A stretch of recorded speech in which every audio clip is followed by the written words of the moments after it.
So the stories emerging from Israel are harrowing and frankly disgusting. They represent the very worst of humanity.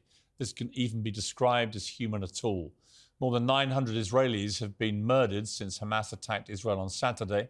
They include more than 260 people, many young people, massacred at a music festival. There were people with all their lives ahead of them, their dreams intact, now dead or traumatized forever.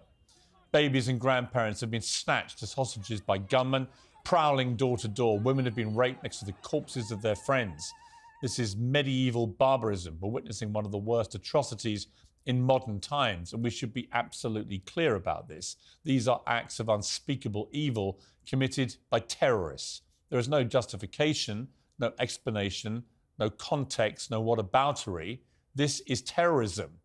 As is usually the case with Israel, opportunists have turned quickly to try to say, well, OK, what about this? What about that? What about this? What about the suffering of the Palestinians at Israel's hands? What about the appalling conditions in Gaza? And yes, there are, of course, significant broader issues in Israel, and they're subject to ongoing, intensely emotive debate. It's a debate I've always tried to be fair-minded about. But whataboutery is not an acceptable response to terrorism. The people out waving the Palestinian flag today in London, New York and Manchester, they've got this wrong if they think this is a time to celebrate. Palestine will be free. Palestine will be free. Palestine will be free. Palestine will be free.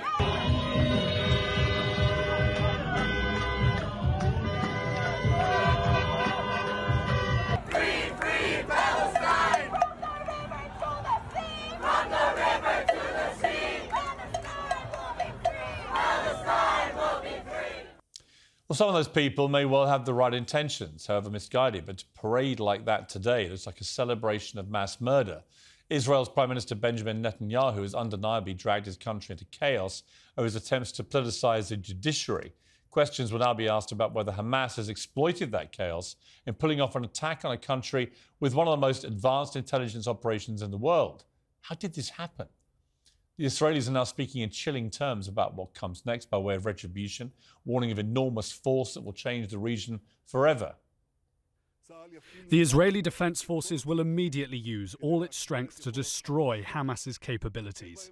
We will destroy them and take mighty vengeance for this black day that they have forced on the state of Israel and its citizens. Israel has every right to defend itself from this kind of massacre, and Israelis rightly expect their country to respond with force. The world is watching in the expectation, the hope perhaps, that its response will be proportionate, although it's hard to see what proportion is in this scenario. It all, frankly, adds up to another nightmare in this region. And a lot of innocent people are going to get killed over the next few weeks and months. Tonight, Hamas says it will begin executing hostages unless Israel stops hitting Gaza. Well, Israel will not stop hitting Gaza. The Israeli government has also ordered a complete siege of Gaza, cutting off food, fuel and power. More than 500 Palestinians have been killed in Gaza since the retaliation began. That death toll will rise and rise. More Israelis will lose their lives too. Many, many innocent people are going to die here. Peace between Israel and Palestine now looks impossible, certainly as far away as it's ever been. Perhaps the only cause for hope anywhere in this mess is that people used to say that about Northern Ireland too, until eventually, finally, after so much bloodshed, peace was forged. Well, first tonight, a British-Israeli family were trapped for 9 hours with a 10-year-old baby as Hamas terrorists burnt down their house and ransacked their town close to the Gaza border. Deborah Mintz, originally from Romford in Essex, hid in the tiny room with her grandson Kai and his parents Aimee and Uriel. I'm pleased to say they're all safe and well now, and that all of them now join me live. Well, welcome to all of you. Thank you so much. I can't even imagine what you've been through. So let me say that off the top of this interview. Deborah, let me start with you. For you, this must have been like a nightmare happening in real time. Yeah. Even as I look back, I find it very hard to believe that I was actually there.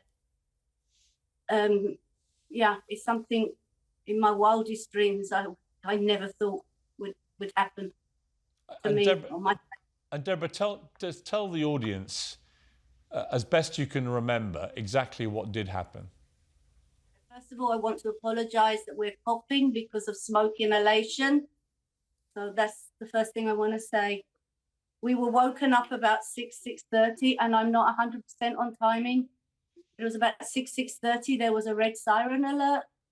And my daughter and her husband and the baby were sleeping in the secure room, a bunker, I suppose you'd call it, with a steel door. And she screamed at me, "Mum, Mum, come, there's a siren." So I picked myself up out of bed. My little dog wouldn't come with me. He was afraid. We picked up the big dog and off I went into the room. We closed the door. Now this room is to protect from rockets. It's a concrete reinforced room with a steel door and a steel window. After about an hour, we heard gunfire outside, and we realized it took us time, but eventually we realized that we were under attack. My daughter has security cameras in her tiny little house, and she looked on her phone and she screamed at me, "Mum, Mum, the terrorists are in the house, they've entered the house." And she and her husband, with all their might, kept the handle of the steel door upright. So this isn't a door that locks from inside and that's it. It's a door to protect you from rockets, not from invaders and intruders. And they couldn't get us out. They were shooting at the door. So they set fire to the house. They switched off the electricity, so we lost camera vision. And the smoke started coming under the steel door into the little, very small room where we were. Because there was no electricity, there was no air, and the window was closed. And from that point, we knew, yeah, that's their house. We knew we were not going to survive. But from the grace of God, I don't know how. Every time we believed that the terrorists were not around the house, that they'd gone to another house, we opened the window, we picked the baby up, we put the baby on the windowsill, we all got some fresh air, heard the terrorists, threw the baby on the bed, closed the steel window, held the door, and we did this for about 6 hours. The room was completely filled with smoke, thick black soot. During this time, well, very early, when they first started the fire, I think the worst thing was we heard my little dog scream as she burned to death. And I think I pretty much gave up after that. But for the sake of the baby, you try. Yeah. And then when we heard, well, both the kids were on the phone, once Uriel to his brother, Aimee to the fire brigade, but they couldn't get to us. They just couldn't get through the roads. And 6 hours in smoke, pretty much 9 hours from when it started, we heard Hebrew outside and gunfire and more Hebrew. And then somebody called out, "Uriel," and we said, we're here. And the army came, secured the house, and got us out through the window. Obviously, the baby first. We were taken to an underground shelter where other people soon followed, but we heard horrible stories of other people being shot and disappearing. And eventually, because still the ambulances couldn't get in and we'd all been in a fire, we were taken by the army to the hospital, which was well over an hour away. And my daughter and her husband and baby Kai were released today, only today. And today is our reunion. I was released on Saturday night. They decided I was okay. It's Deborah. Let me just say, Deborah. You tell that story. It's making my spine chill listening to what you've just said, and I'm just so glad that all of you are still alive. Let me come to you, Aimee. I mean, you must feel unbelievably fortunate to still be alive, given what you now know was happening all over the place to other people. Yeah, I mean, honestly don't know how we survived. how Kai, a 10-day-old baby, survived. I guess it's, you find the strength to just protect your family, protect yourself. And we just did what we our instincts told us to do.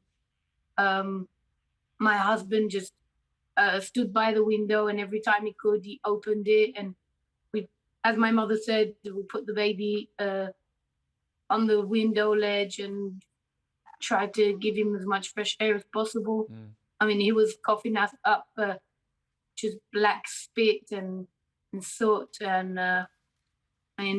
after being so many hours in smoke, we literally can't really see you or anything on the video because our eyes are burnt. Hopefully we'll get better. As the doctor said, it should get easier. Breathing troubles, loads of medications. But we survived. And You did. I mean, it's miraculous that you've survived, and particularly with this tiny baby. Uriel, let me ask you, when this was going on, when you realised afterwards the scale of what had been happening, what is your response to this?